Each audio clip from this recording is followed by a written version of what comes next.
ಆ ಸಸ್ಪೆಕ್ಟ್ ಅಲ್ಲ ಅವನ್ನ ಲಾಕಪ್ ಅಲ್ಲಾಕ ಆ ಕೊಡಿ ಎಲ್ಲ ಸತ್ಯ ಬರುತ್ತೆ ನನ್ನ ಮಗನಿಗೆ. ಕಾನ್ಸ್ಟೇಬಲ್ ಒಂದು ಟೀ ತಗೊಂಬ. ನಿಮ್ಮ ಕೇಸ್ ಇಷ್ಟರಲ್ಲಿ ಇರಲಿ. അളിയ ആ സി ഐ ആജിമസ്താനെ ഒറ്റയടിക്ക് മൂത്രം ഒഴിപ്പിച്ചതാ. 3-ാം ദിവസം അയാൾക്ക് മൂത്രം പോകാതെ IC കിടന്ന് മടിയായെന്ന് അറിഞ്ഞത്. മൂത്രമൊക്കെ അടിക്കേണ്ടി വരും തോന്നുന്നില്ല എനിക്ക്. ಏನು ಅನ್ಕೊಂಡಿದ್ದೀರಾ? ಆಚೆ ತರ ಬಂದೆ. ಓ ಇವರದು. ಸರ್ ಇವರು ಮಲಯಾಳಿಗಳು ಸರ್. ಓ ಮಲಯಾಳಿ ಏನಲ್ಲ തിന്നിದ್ದೆಲ್ಲ എല്ലിൻ്റെ ഇടയിൽ കയറിത്താ അല്ല സർ. அந்த செகண்ட் அடிச்சு போட்டு போதங்கெடுத்து பெண்ணை ரேப் செய்யல നിങ്ങളുടെ പ്ലാൻ.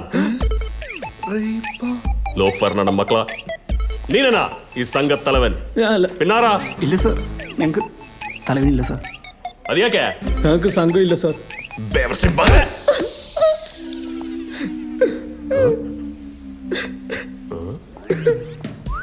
ಏನೋ ಇದು? ಇದು ಪಲ್ಲಲ್ವಾ? ನಿನಗದಡಕಡ ಪಲ್ಲು? അതവന്റെ 33-ാമത്തെ പല്ല സർ. ಏಯ್ ಸರ್ ಅವರೆನ್ನೇ ಹೊಡೆದ್ರು. ಅದಕ್ಕಾಗಿ ಏನು ಮಾಡಲಿ? ಓ ನಿನಗೆ ನಾ ಇವ್ರು ಹೊಡೆದಿತ್ತು ಕಂಪ್ಲೇಂಟ್ ಹೊಡೆದಿತ್ತು ನಂಬಿದ್ದಿ. ಬಾಕಿ ನಾನು നോക്കിക്കോളാം. അല്ല സാറേ, ഞങ്ങൾക്ക് കംപ്ലൈൻ്റ് ഇല്ല. ഇവളുടെ ഫ്രണ്ട്സാ ഈ ನನ್ನ മക്കള. അതെ സാർ, ഒരു അബദ്ധം പറ്റിയതാ. സാറ് വെറുതെ വിടണം. ಕಾನ್ಸ್ಟೇಬಲ್ ಅವ್ರು ಹೋಗ್ಲಿ ಬಿಡಪ್ಪ, ಕಳಿಸ್ಬಿಡು. ಹೋಗ್ಯಾ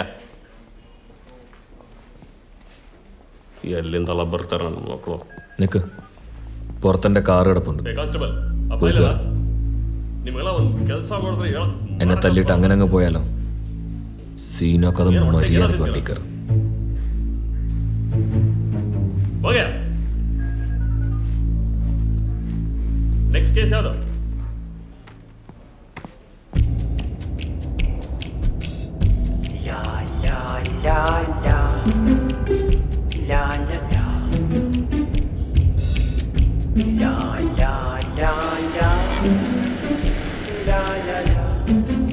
ചേട്ടാ AC ഒന്ന് കൂട്ടിയിടുവോ? പുറയിലേക്ക് തണുപ്പ് കിട്ടുന്നില്ല. ടൂറോ അല്ല, തല്ലാൻ കൊണ്ടുപോവാ. എന്നാ ചൂട് മതി അല്ലേ? നിങ്ങളുടെ പെർഫോമൻസ് എല്ലാം കൊള്ളാം, പക്ഷെ പോയതെൻ്റെ ഒരു പല്ല. ഈ 4 പേര് ചേർന്ന് ഒരാളെ തല്ലുന്നത് അത്ര വലിയ കാര്യമൊന്നുമല്ല. ഒറ്റയ്ക്കൊറ്റയ്ക്ക് തല്ലിയാ എനിക്ക് ശീലം. പല്ലൊരെണ്ണം എന്തായാലും ഞാൻ എടുക്കും. ആരുടെയാ? അത് ആരുടെ വേണമെന്ന് നിങ്ങൾ തന്നെ തീരുമാനിച്ചു.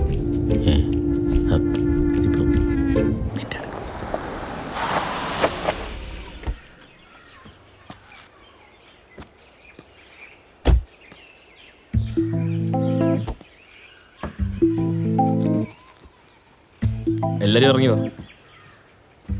എല്ലാരും പല്ല് കൊടുക്കണോടാ? അപ്പൊ എങ്ങനെ, ആരാ ആദ്യം?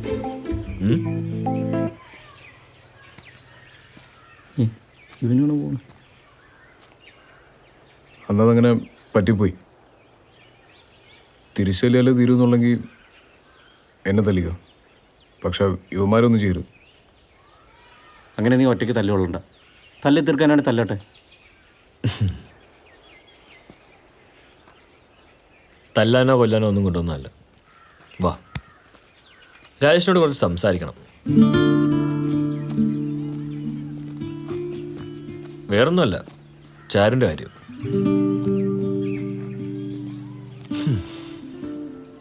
എടോ, താൻ കരുതുന്നതിൽ ഇഷ്ടമല്ല ചാരും തന്നോടുള്ളത്. അത് തുറന്നു പറയാൻ നമുക്ക് ബുദ്ധിമുട്ട് കാണും. ചാരുവിനെ എനിക്കറിയാം. തന്നെ പോലെ ഒരാളോട് അവൾക്കൊരിക്കലും ഇഷ്ടം തോന്നില്ല. എന്തിനു വെറുതെ? ഒരു നല്ല ഫ്രണ്ടായിട്ടിരുന്നാ പോരെ?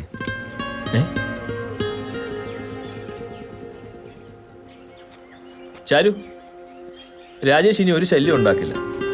എല്ലാ കാര്യങ്ങളും വളരെ വ്യക്തമായിട്ട് പറഞ്ഞ് മനസ്സിലാക്കിയിട്ടുണ്ട്, അല്ലേ?